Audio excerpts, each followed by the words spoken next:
who has joined us. We are also live on Facebook in case some are struggling to join us on MS Teams. So please share with everyone that is struggling that we are live on Facebook, African Gospel Church, Vaskedale. Sis Lindy, you may project our presentation so that we can start.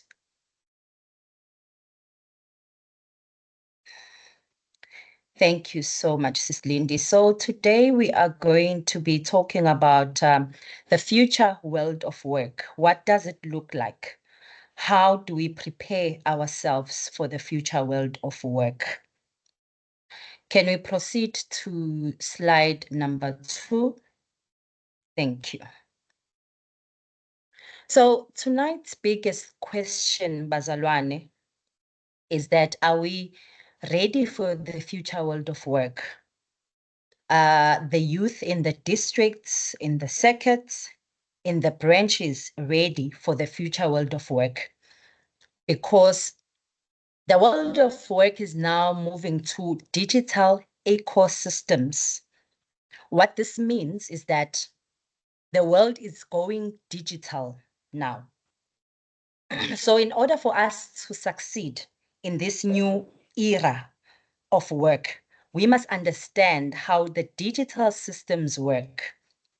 The jobs, the businesses, education, even the basic services, we all know they are going now online, on online systems. So if you do not adapt, you might struggle to find work. You might struggle to grow your business if you are in entrepreneurship. Also, you will find it difficult to fully participate in the economy.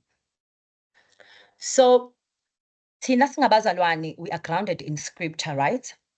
And Genesis chapter 1, verse 26 tells us what God has given us all dominion, authority, rulership over earth and all the resources of the earth as believers. So we are called to lead in the spaces of market. But are we ready to take up space in the digital ecosystem? That's where the era is now moving to. So my question is, how are we as the church, and specifically the youth, how can we dominate and rule the digital ecosystem if we do not possess the necessary skills, if we do not have the right knowledge, if we do not understand the strategies to govern in that ecosystem? Because uma sikhuluma nge-dominion, it is not only about the spiritual command. It must also be incorporated by practical responsibility. So we cannot say that we are going to influence and dominate the 7 mountains of governance with just prayer alone. We need capacity, we need skills, we need the right training. So the future world of work that we want to dominate now requires high-level skills, not just basic entry knowledge of digital competency, advanced competency. We are talking about coding, algorithms, data analytics, machine learning, artificial intelligence, and gaming. You know that there are people who are invested in gaming, and we tend to overlook that sector, and they are doing so well in gaming. So if we miss learning these things, Bazalwane will be left behind. We'll just live for survival, day-to-day survival, and we will miss the opportunities in the job sector.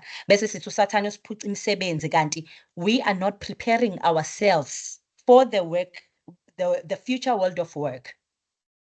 Can we move to slide 3? So before we can even go further with our presentation, I want us to first understand the context of South Africa. I had a look at the Statistics SA updates on employment in South Africa. And Bazalwane, unemployment is becoming a serious problem in South Africa. And this issue is not only affecting individuals, this is affecting family structures. It's affecting churches. It also affecting the communities. We know if the unemployment rate is high, even a crime rate will increase. So it is also affecting the safety of the people.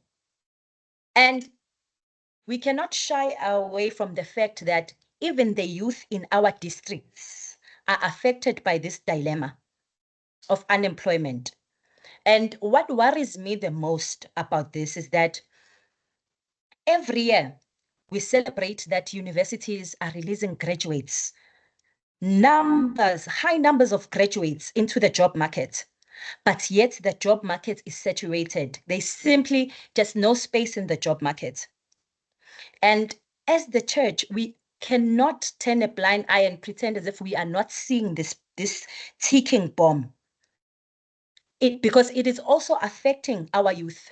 It is causing depression to people, causing anxiety, leading people to crime activities. So we must now face this head on as the church and start having real conversations about the solutions of unemployment. And these conversations must be driven from the district level, circuits, the zones, the branches. Let us start talking about this issue of unemployment in South Africa. And this issue is not going away anytime soon. There are predictions by 2030, 9.2 million of South Africans will be sitting without jobs in South Africa. Yes, government is trying to do some things. They are trying to bring interventions. Private sectors are trying to bring interventions. We cannot take that away from them, but it is not enough. Now, this comes back to us as the church. What are we doing to ensure that our youth have space in the future world of work? If we say that we are a church, we must understand that we are then an institution. And institutions should drive societal and economical solutions to the problems of the nation. And I'm intentionally bringing this to us as the church because we do say that we are the light of the world. We say that we are a city set upon the hill, right? That cannot be hidden. But our shine must be due to the impact that we are contributing to the society on issues and dilemmas that the society is facing and that our youth is facing, such as unemployment rates. Can we move to slide number 3, Sis Lind? Just to delve in detail on this dilemma of unemployment in South Africa. Currently in South Africa, we have 8.2 million people who are without jobs. So if you are employed at this point, just thank God and be grateful of your job. Out of those 8.2 million South Africans who are not employed, there's a portion of young people who are aged between 15 to 34 years who are sitting without employment, meaning that half of the South African youth are without jobs. And this is a heartbreaking reality. The most heartbreaking part about this is that within the youth, there is this 11.7 who are without jobs, but they are graduates. They have qualifications, but they are sitting at home without jobs. And now this brings us to this important point for tonight, that in order for our youth to be relevant and to be employable in the future world of work, they must possess something unique. They must offer something unique to the employer, a critical skill, a scarce skill. They must specialize in a sphere. So a qualification alone now does not cut it.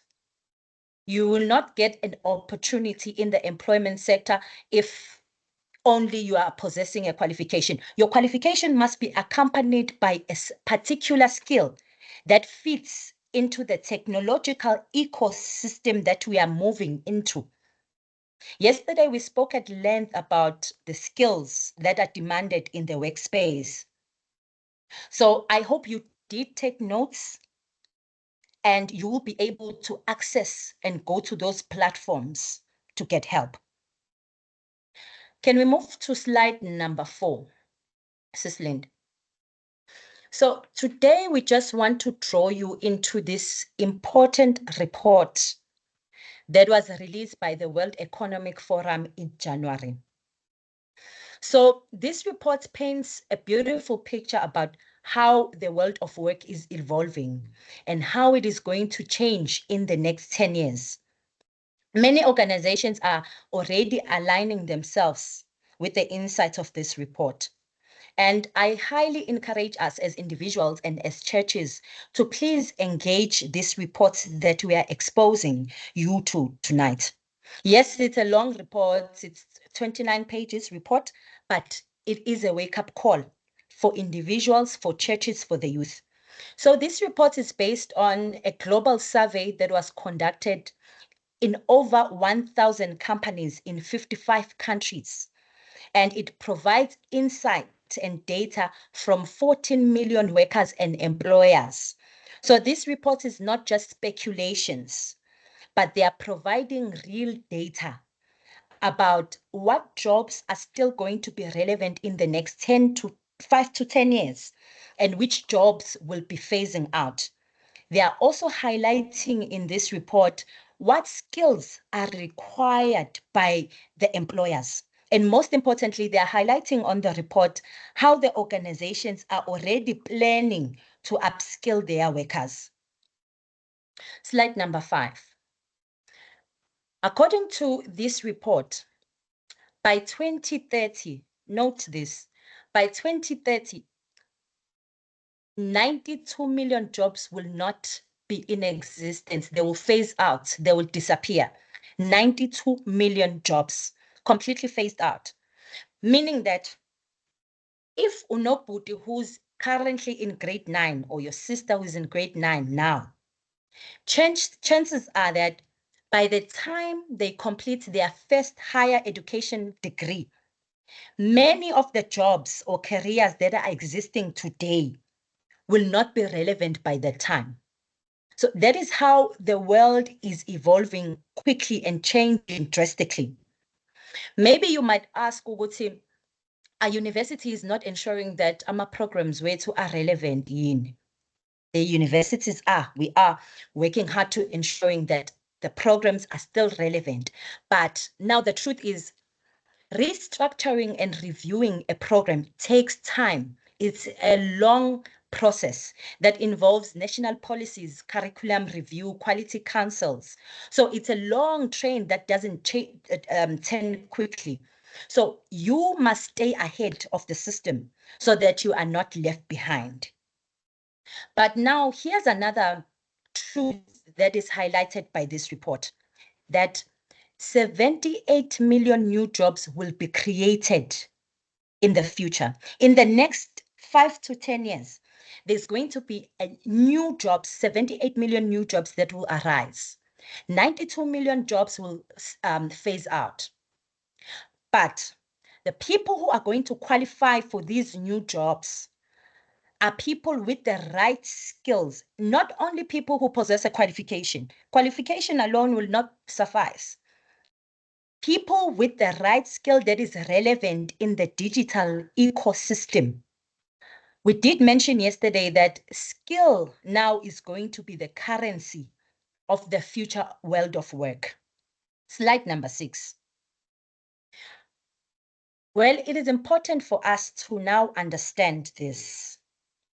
We have to understand the factors that are driving the change in the world of work, because these factors, that is where most opportunities, employment opportunities are going to arise. There are 5 forces, major forces that are disrupting the world of work. One of them is technology. We have seen how technology is disrupting the world of work, right? You've probably seen, our yesterday's facilitator did make beautiful examples of how technology is disrupting the retail sector. When you go to a retail sector, you now use self-service checkouts. You go to banks, you don't now go to a teller, but you use an app. We use online services. So the banks now are going to look for people who can build and manage banking apps, app developers. And I know that FNB just released a program with SETA where they are developing people on how to develop apps. So that is where the world is now moving to. When you go to KFC, McDonald's, you don't need a cashier to assist you. You use that touch screen.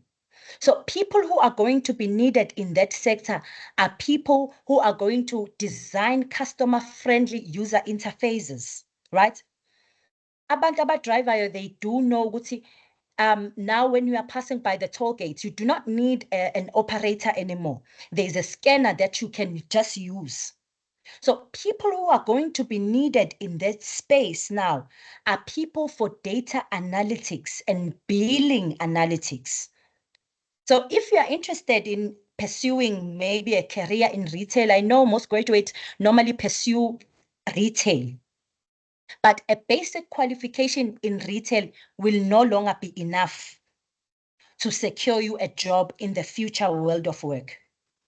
Retail sectors are not anymore looking for frontline workers. They are looking for people who are going to work in the background, doing data analysis, programming, online system developers. And the good news is that there are training programs in South Africa that can help you to upskill. And these training programs are also offered online, Bazalwane. You can even upskill yourself seated at home. And there are even free programs that are offered online. I know that UJ and Regent College are offering short courses that teaches on the basic of data and programming and how it applies in the business sector. So even the farming industry is now going digital. That is how serious the technology sphere is disrupting the world of work. Technology is now transforming agriculture through digital and smart farming. Farmers are now using drones, they are using sensors, data analysis, automation. So that is how technology is now disrupting. I know that TUT is currently partnering with innovation hubs to assist the farmers in the rural areas to move into the digital space, those small scale farmers in the rural areas, so that no one will be left behind, you see. And another driver of this change is the geopolitical matters. Here we are speaking about issues such as trade wars. We know this practical example about China and US, something that recently happened, and the wars between Russia and Ukraine. All those things, they hit us directly in South Africa. And they affect our petrol prices, they affect food prices, they affect jobs, especially the import and export sector. Because remember, South Africa is also part of the global state. We do not operate in silos. So there's still going to be opportunities arising there. There's still going to be a growing need of people who understand big economic dynamics, who can help to advise government and the businesses. So in the future, you will not need only economics qualification. You will have to specialize in areas such as geopolitical risk, political intelligence, country risk analysis. I know that GIBS is offering a short course on global risk strategy. So if you are interested in the political and business and global affairs, there are opportunities of upskilling in that sector. Another driver of change is the green transition. We have all seen that countries are now moving to eco-friendly economy, right? And this is one of the 17 SDG goals that are driven by all countries driving to clean energy. What does this mean?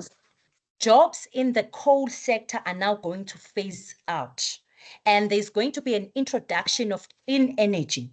So renewable energy engineers are going to be in demand. Solar, wind, hydro technicians, they are going to be in demand. I know that Exxaro is investing a lot of money in training the youth renewable energy fields and solar installations, environmental science. They have beautiful programs that will help you to take up the opportunities in the green transition space. Do check them out on LinkedIn. So now I'm just going to afford, please move to the next slide, Sisi. I'm just going to afford the opportunity to Ubudulaki to take us into detail of the jobs that will now be phasing out and the jobs that will be coming in. And then I'll come back in to advise on how you can align yourself with these jobs. Budulaki, please come in. Thank you, Ms. Sama.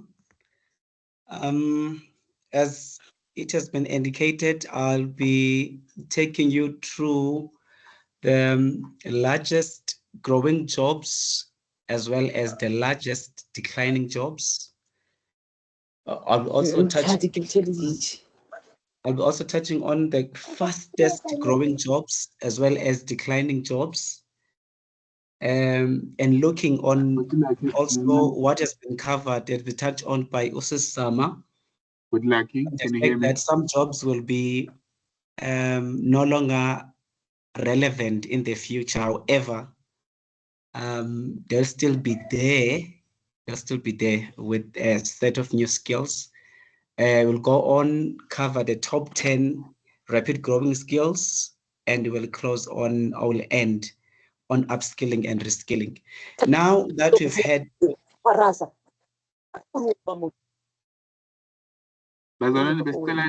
switch off my mic, please.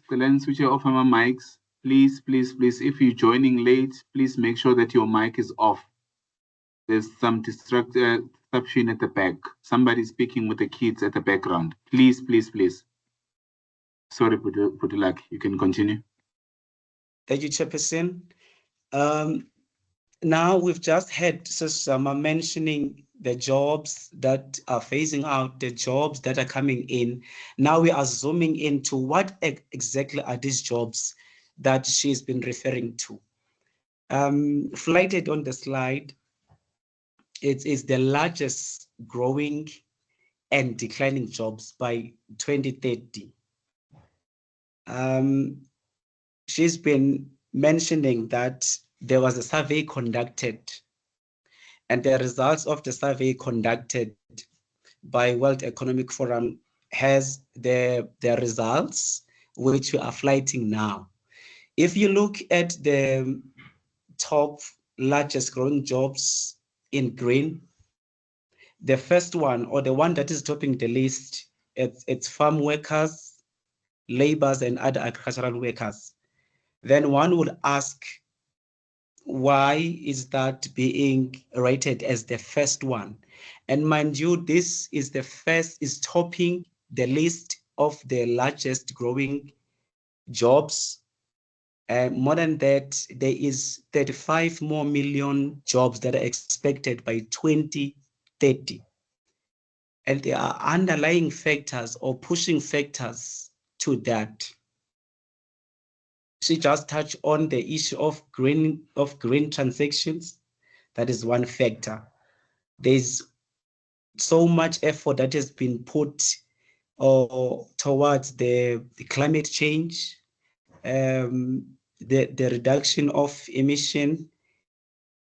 So those are some of the economy or pushing factors towards the largest growth of jobs in that specialization. Standard of the cost of the living is one of the factor. If we become realistic, we will see that there's a hike in terms of grocery items. Now, if you go to municipalities, you will find them pushing the project of one house, one garden. So agriculture is being viewed as the main tool to fight poverty, and more jobs are promising in that. We all know that. And globally, globally, there's this project, everyone is in it, climate change, we've seen it, how it's affected us, and globally they are attending to the issue, to that risk. They are mitigating that risk. So a lot of jobs are going to flow from there.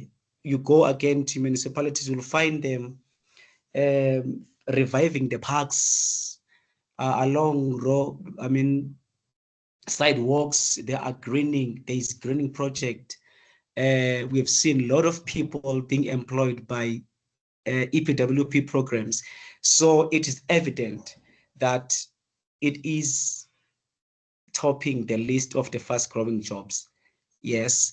But as much as there are jobs that are growing, there are jobs that are declining, such as your postal service clerks, bank tellers, data entry clerks, accounting. It was said yesterday that we shall see the decline in jobs in accounting, in accountancy, legal officials or legal secretaries.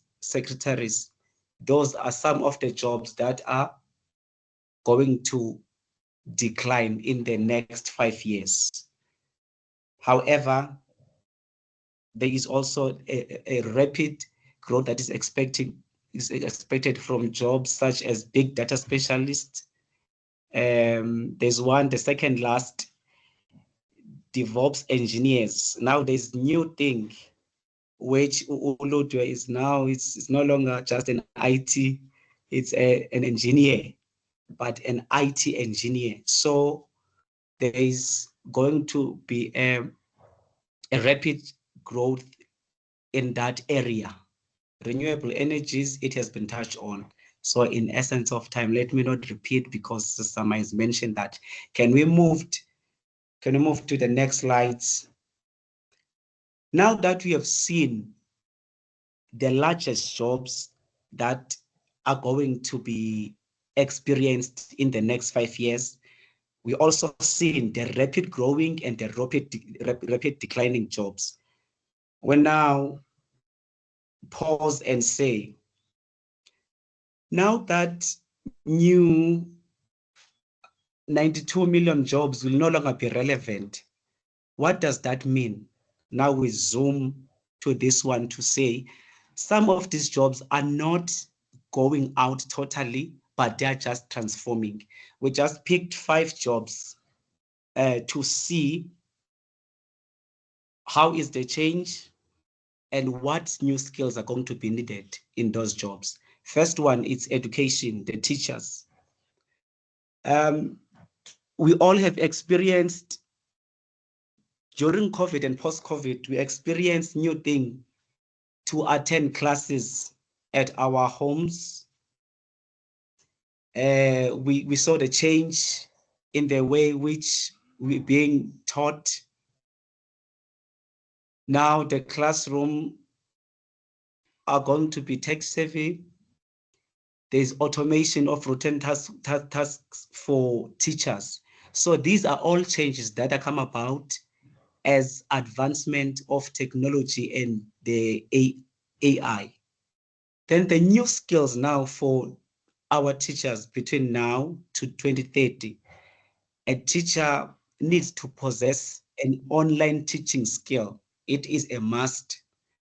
Hence, I've said that we've all experienced that. Even some of us, we attended and graduated online. So now as a teacher, you need to possess a skill, an online teaching skill, a blend of technical and pedagogical skill. You need to, by so saying, as a teacher, you need to create lesson plans that are driven by AI. You need the skill to integrate the powered activities and tools into the lessons which you offer to your learners. You need to be good in problem solving. This was touched on as well as communication. It was touched on yesterday that problem solving is a scarce skill. Communication is a scarce skill. Lastly, for teachers as a lifelong learner, I happen to be a teacher for a month. Yes, I'm a qualified teacher. Yeah. During my teaching practice, I observed a lot of teachers, the old teachers, they totally hate laptop or computer. They are too manual. But now with this AI, they are forced. They are forced. There's no way. This is a skill that you need to possess. As for a lifelong learner in teaching, it's one of the principles that as educators, we are lifelong learners. Then it linked to yesterday's presentation. Quickly move on to accountants. An accountant, as an accountant, this is my specialization. Sorry, Sis Lindy, just bear with me on this one. Then I will skip the other ones. In accounting, Mr. Kike yesterday stated that there is a decline, and it's evident from the previous slides that there is a decline expected from accountancy, auditors. Yeah, we shall see a decline in such jobs. There's a change that is coming there. Normally, we do manual work. We process dispersed and big data or now manually. But now the AI, artificial intelligence, is going to process that data instantly. What is critical in this profession of mine? We sample based, we audit on sample basis. But the change that is coming, the beautiful change that is coming with these new technological advancements is that we're going to cover the total population. So we will leave no stone unturned on serious basis now. So that is the change that is coming in accountants. The skills that we need to possess as an accountants and auditors, risk managers, data analytics, it has been touched on by Sesama. Advanced tools, we need now to up the game in our Excel and our special software such as Sage, Cura, etc. And also lifelong learning. As auditors, as accountants, as risk management, we are in an ever-evolving career. So we need to keep abreast with these changes. We cannot turn a blind eye when it comes to upskilling and lifelong learning. I think we can see, and the presentation will be shared. Can we quickly move now? Now we go back again to see that the survey was conducted by World Economic Forum, and the outcomes or the results were shared with us in terms of the largest growing and declining jobs, fastest and growing and fastest declining jobs. And those jobs that are not going to change, but that are just transforming.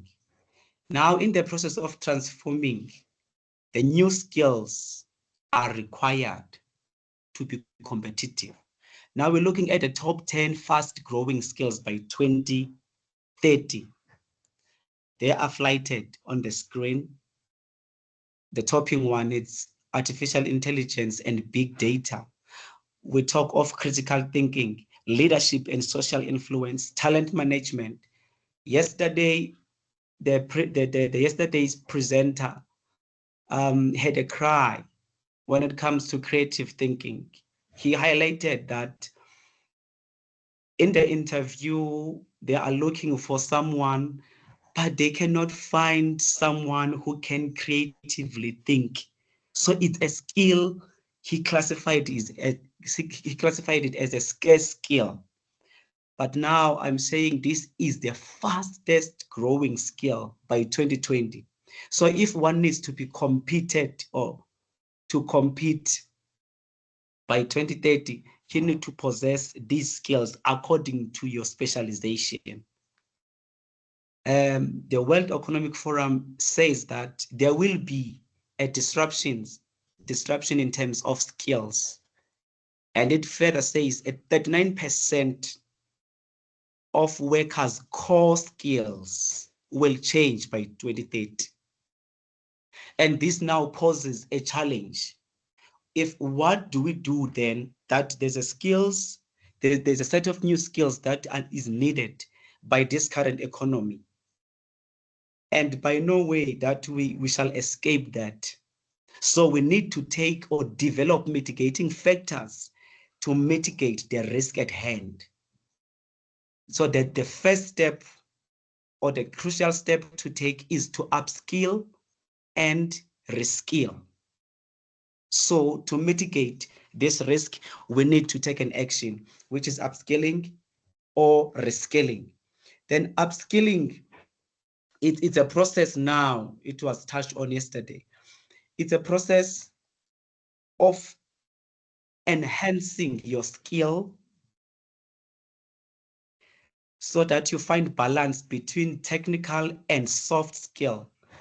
It was said yesterday, Sisama has just said it, that qualification alone, it's no longer sufficient.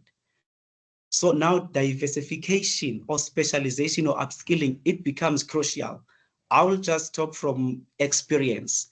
I did accounting, I practice auditing, but within auditing, I saw a need of risk management. Risk management is covered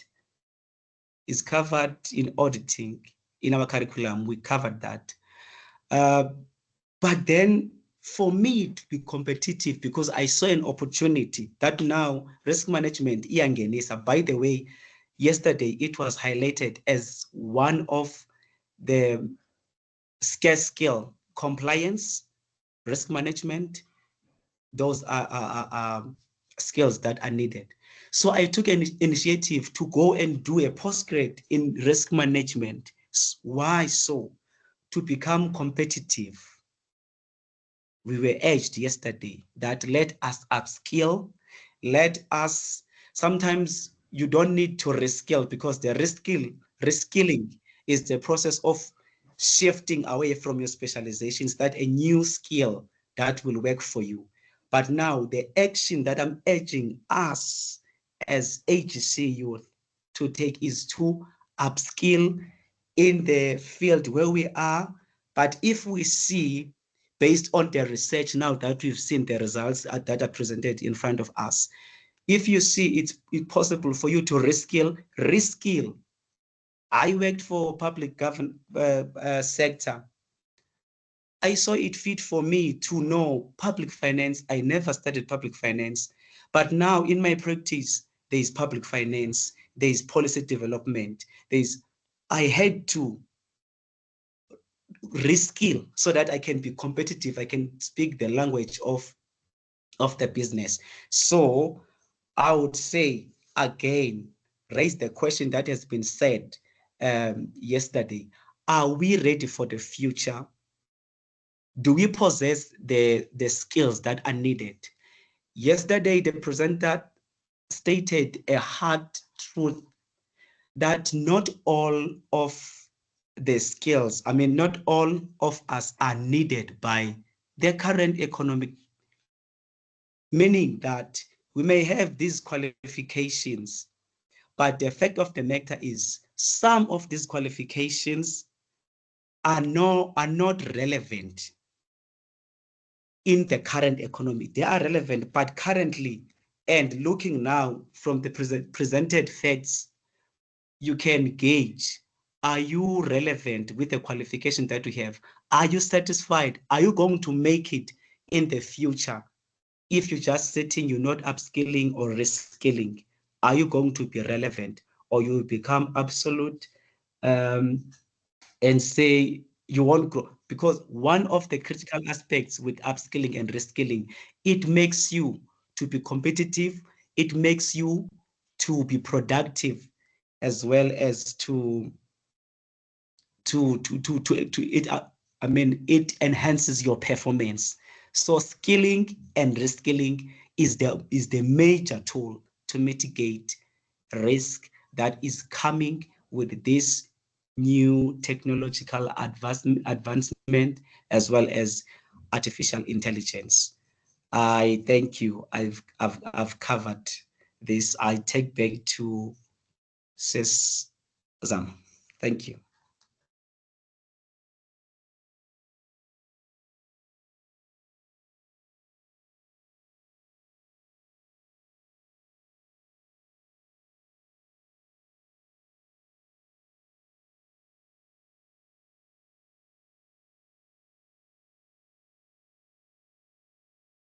So, Suzama, I'm not too sure that you are muted or what is happening. Are you able to unmute? Apologies, Bapati. Can you Thank hear you. me now? Thank you Yes, so much. yes. Can we move to slide number 13? Thank you very much, Butulaki, for that information. Very informative. Can we move to slide 13, Sis Lindy, the next slide? So that we can share the last part of tonight's session's information. So now, maybe you're asking yourself, how does one align themselves with the future world of work? Now, the art of aligning our careers, Bazalwane, it does not start when we enter university. We make a huge mistake by thinking that our career path starts when we are entering university. No, it actually starts in high school. During that phase, Yaga grade 9 and 10, when you are requested to choose your subject stream combination, that is where your career path is determined. Your stream that you choose in high school determines what you are going to study in university. It also determines the career that you will qualify for once you have completed your qualification. So we should not choose our streams in high school. Please help your sisters and your brothers not to choose streams based on what our friends perhaps are choosing or what seems easy. There must be in-depth research that is done in order for you to align with the future world of work based on the subject combinations that you choose in high school. So, for an example, if you want to do engineering, if you want to enroll in the engineering sector, in high school, make sure that you have maths in your stream, you have physics, you have English. If you want to move to the medicine space, life science is mandatory, physical science is mandatory, maths, English is compulsory. And in the technological space as well, your CAD subjects will come in handy there. Your maths, your English will come in handy. There are many streams that I can speak about, but I am going to share the slide number 15.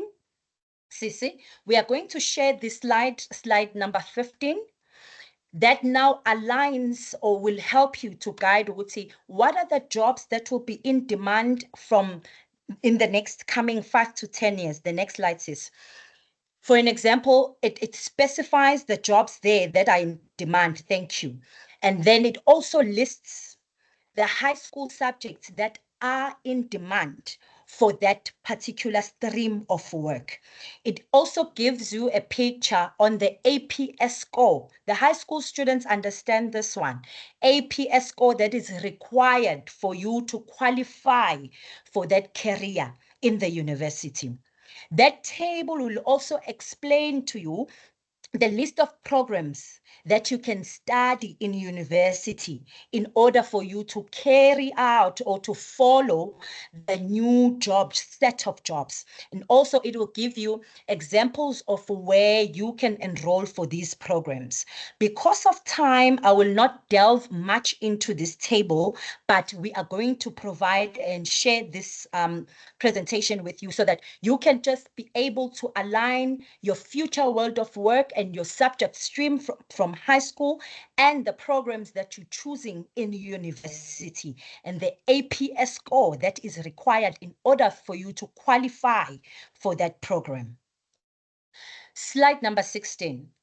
So here, it's just information for those who are still pursuing in entering university. What are the requirements? Firstly, a national senior certificate is mandatory for you to enter university or to be accepted in a university, and you must pass in bachelor. And seven subjects must be included. those 4 compulsory subjects, which are English, maths, life orientation, and home language, and then 3 elective subjects that are relevant to your stream or to your field. Universities only accept students who have an APS score that is above 26. And also, the minimum requirement is that you must pass your English above the APS of 4. So if your English is lower than the APS of 4, you will not stand a good chance in entering into the university. Maths is mandatory, but it varies. It depends. Some programs requires Math Lit and some requires pure maths. Please note that LO is not counted in your APS score when you are applying for university. The next slide, last slide. The entities where you can find help and more information about the future world of work. Sometimes when we see such entities and such brands and such organizations, we think, no, isn't a good lazy, these are political things, but actually these organizations are full and packed with real information and opportunities. Right now, I know G20 partnering up with SA Tech. They have an innovation competition that they are driving, and you stand a chance to win 3 million. And you get an opportunity to be exposed in the international platforms. All they need is a young person who has an intervention, technological intervention to the 17 SDG goal problems that the countries are trying to find solutions to. So you see, there are so many opportunities in platforms, but they require people who are tech savvy. The NYDA, there are many opportunities there. Please search them on Google. They are a National Youth Development Agency. They're a South African agency. They are focusing on developing and empowering the youth. They have opportunities such as business funding, free skills training, career guidance, entrepreneurship support. I know through the NYDA, there's a guy named Tabo from Limpopo who won 50,000 from the NYDA grant, and he opened a salon. So there are many opportunities in these organizations, but we are ignoring them and we are not connecting with them. And they are present there on LinkedIn. I'm encouraging you to go and search these organizations. There is also Sabia. Sabia is a South African BRICS Youth Association, and it helps the young people in South Africa to connect with the global opportunities through the big BRICS sector. You know that countries that are involved there are Brazil, Russia, India, and China, and South Africa. So through this organization, you get an opportunity to participate in international discussions about policies, and they also provide scholarships for international programs. So please connect with these platforms. There's also Y20. It is a segment or an arm of the G20 that is just focusing on the youth. It provides fellowships and trainings for the youth, and it also invites the youth voice into the policy development. There are South African delegates in 2023. I know they represented South Africa. They were representing recommendations on the digital equity and mental health support at the Y20 summit in India. So these are the opportunities that are available in these entities and in these organizations. And they are there on LinkedIn. They are always uploading opportunities and inviting us for grants, for bursaries, for scholarships, and for entrepreneurial support. Please link up with them. So perhaps now, please move to the next slide. You might be asking yourself, Zama, we have missed, Tina, the opportunity of aligning ourselves from high school with the current jobs that are in demand. So what can we do? Reskill, upskill, try and find solutions, try and find short courses rather, and short certificates that will pivot you to another career that is still relevant. Seek guidance, ask us. We do have platforms such as the WhatsApp community that we have opened yesterday.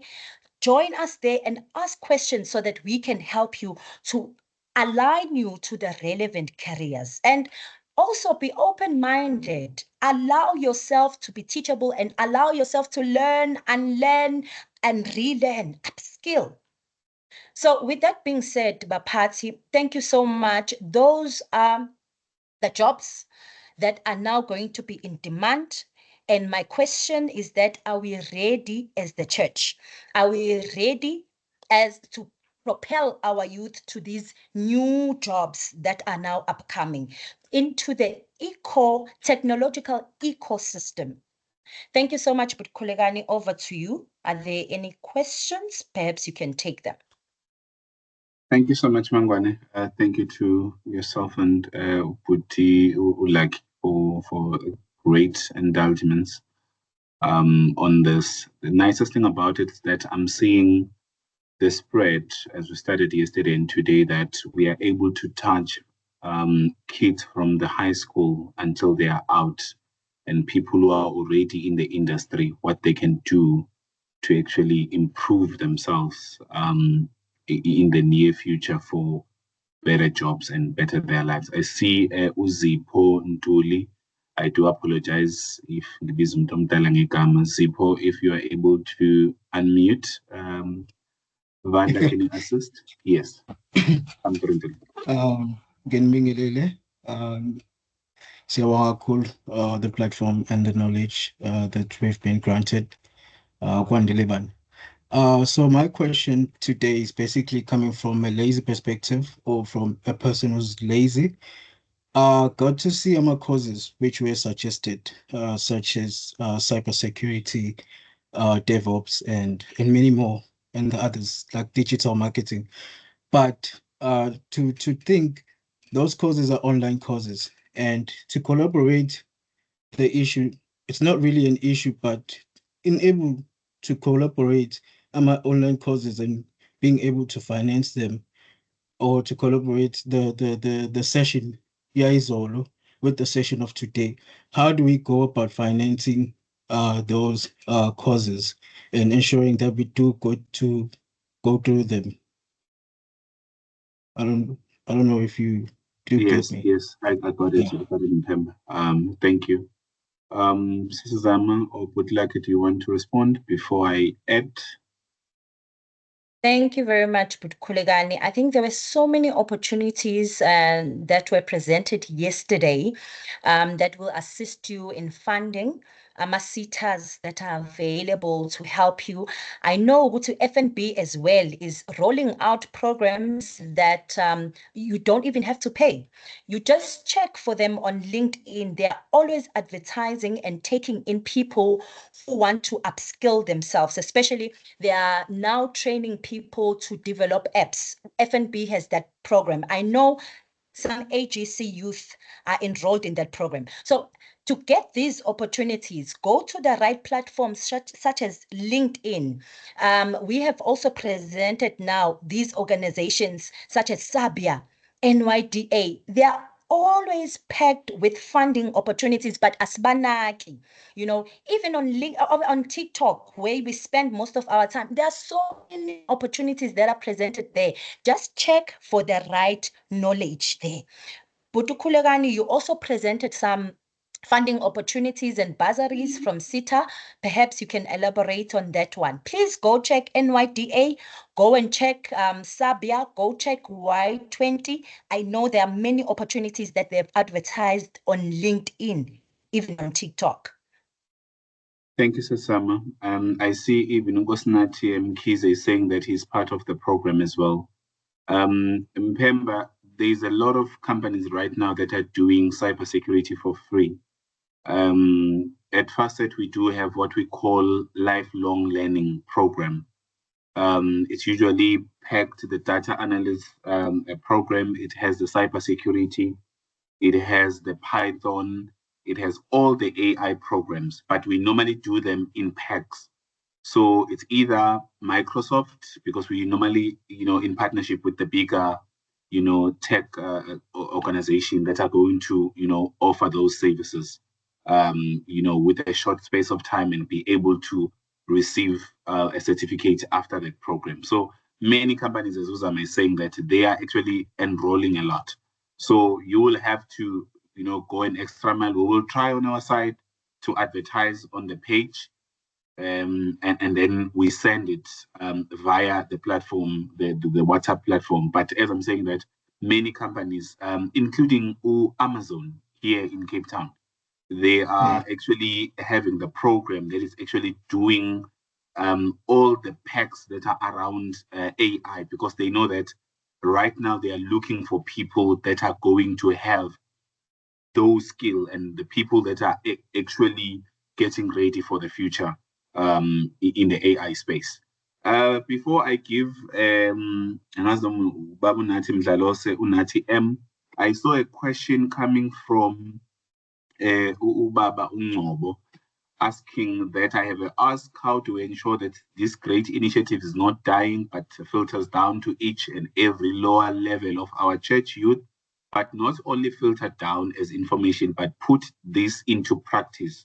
What are strategies we have in disposal to ensure that this 3 to 4 days workshop is taken down to reach all our youth, more especially those that are in deep rural background? This is very rich yet scary information to share, that in the next 5 years, someone somewhere will be jobless. It is undeniable truth to face and bitter to pill swallow. For us, I think as a committee, we said we were going to share this as we were using Office Baba Unene, the National Executive Committee, to actually share it with the district organizers. And the district organizers was going to share with the entire circuit organizers. From the circuit organizers, we were trusting that they will share it with the branch levels as well. So we might not be able to give the right answer on this one, Babu Ngobo, but we were hoping that as we were communicating through WhatsApp, Facebook, in all the platforms, that we are going to take the information into the lower structures, because that's what we want to reach. We want to reach the lowest of them all. In my opening yesterday, I said that the inequality in our church is very big. We cannot deny it. So many people that are unemployed in our church. Some are successful, some are very poor at the lowest level. What can we do to close that gap? These are the opportunities that we need to use. I see Osam Mpati is raising his hand. Okay, angiqale ngobaba uNathi M, angazi umbaba uNathi Mdlalose, bese ngilandela ngobaba uGO Babu Nene. Sorry, just to add on that, Butkulekani, Baba, we have district coordinators that we have nominated that are representing each and every district as a AGC. Please go and find out who is your district coordinator here, E&E department. They are there to ensure all this information that we are sharing here, it reaches even people in the marginalized areas. So if perhaps please ask the youth leader who is our E&E coordinator. We do have them in our structure, and they are helping us to filtrate the information to everyone. Thank you. Thank you. Nati M, I'm not sure. Yes. Or... Thank you, sir. Thank you, Butkulekani, Suzama, Senglebeli Kamalaga Put, Ulaki Mangapazami. Thank you for the information shared. Question yami, it's on it's a build-up Ubab Mapoloba. And I so hope the youth in their masses are here, because this is very crucial. It's very important. And the Siyabonga Kakhulu office, the entrepreneurship. My question is it possible, or is it allowed in the offices or departments that you have shared, ukuthi we can get the information like dispensing or getting the skills from those departments? Is it possible to do a classroom setup, maybe at a branch level or even at a circuit level, to assist particularly the abazalwane who do not have, for an example, data, to learn those skills, to upskill themselves on those skills or reskill themselves on those skills that are critical in this day and age? I just want to find out, Uguti, is it allowed? Is it possible? Nyabo. Sis Zama, do you want to answer on this one? Yes, it is allowed. It is possible.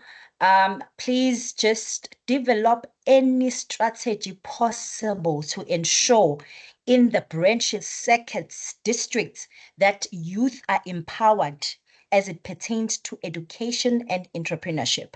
And I think we need to come up with strategies. Baba is raising something very important. There are people who do not have data, who cannot even log into this informative session.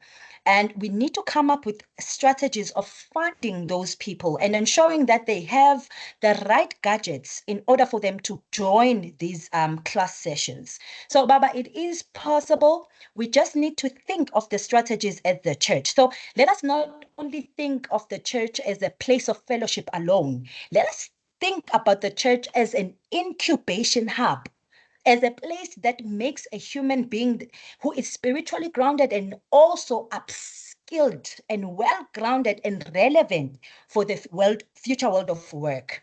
So any initiative that will help people from the branch level, please drive it with force robustly, because if we don't do so, our youth are going to remain behind and they are going to be counted among those who are not employed. Thank you.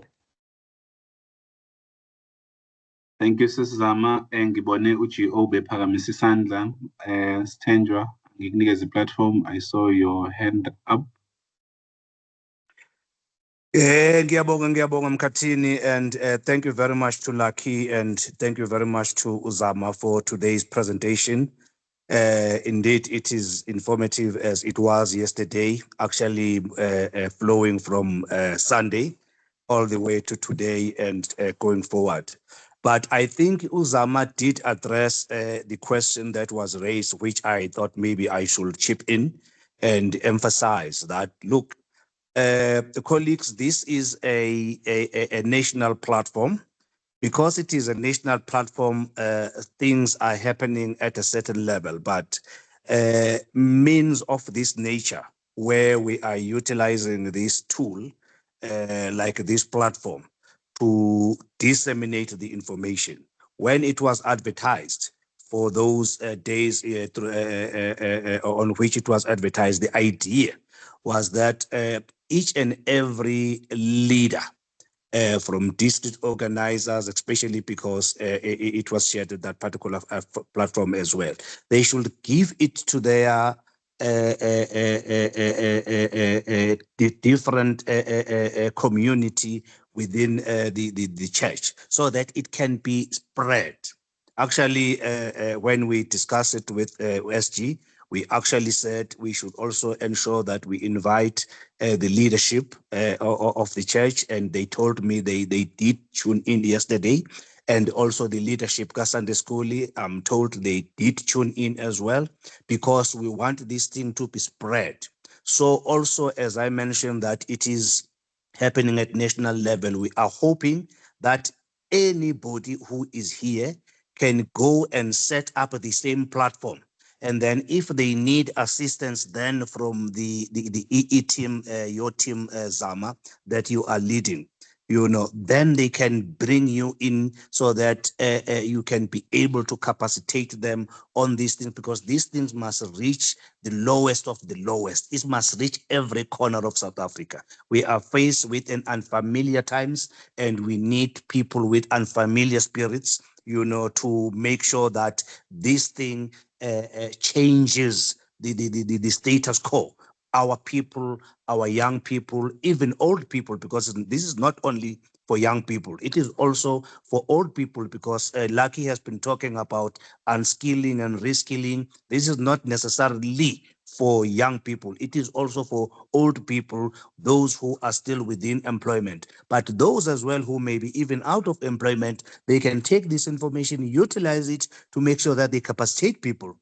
Because at the end of the day, we want to make sure that there is an impact on what we are doing. So I am hoping it is actually going to filter down in that manner, but we are going to make sure that we allow the team as well to give them more platforms, wherever we are, even at a higher platform. Maybe we should speak to the top leadership to say, maybe we should have a day, instead of having 2 Dorcases in a July conference, as an example. Let's make that other day an educational hours, 3 to 4 hours of educational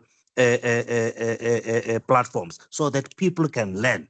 Because if the parents as well are involved, they will be able to provide that kind of support which is required by the youth. So those are the types of ways and means we are hoping we're going to be successful in delivering them, so that it reaches every corner of South Africa and beyond. So thank you very much. Other than that, well done, team. We are very much proud of you. Thank you.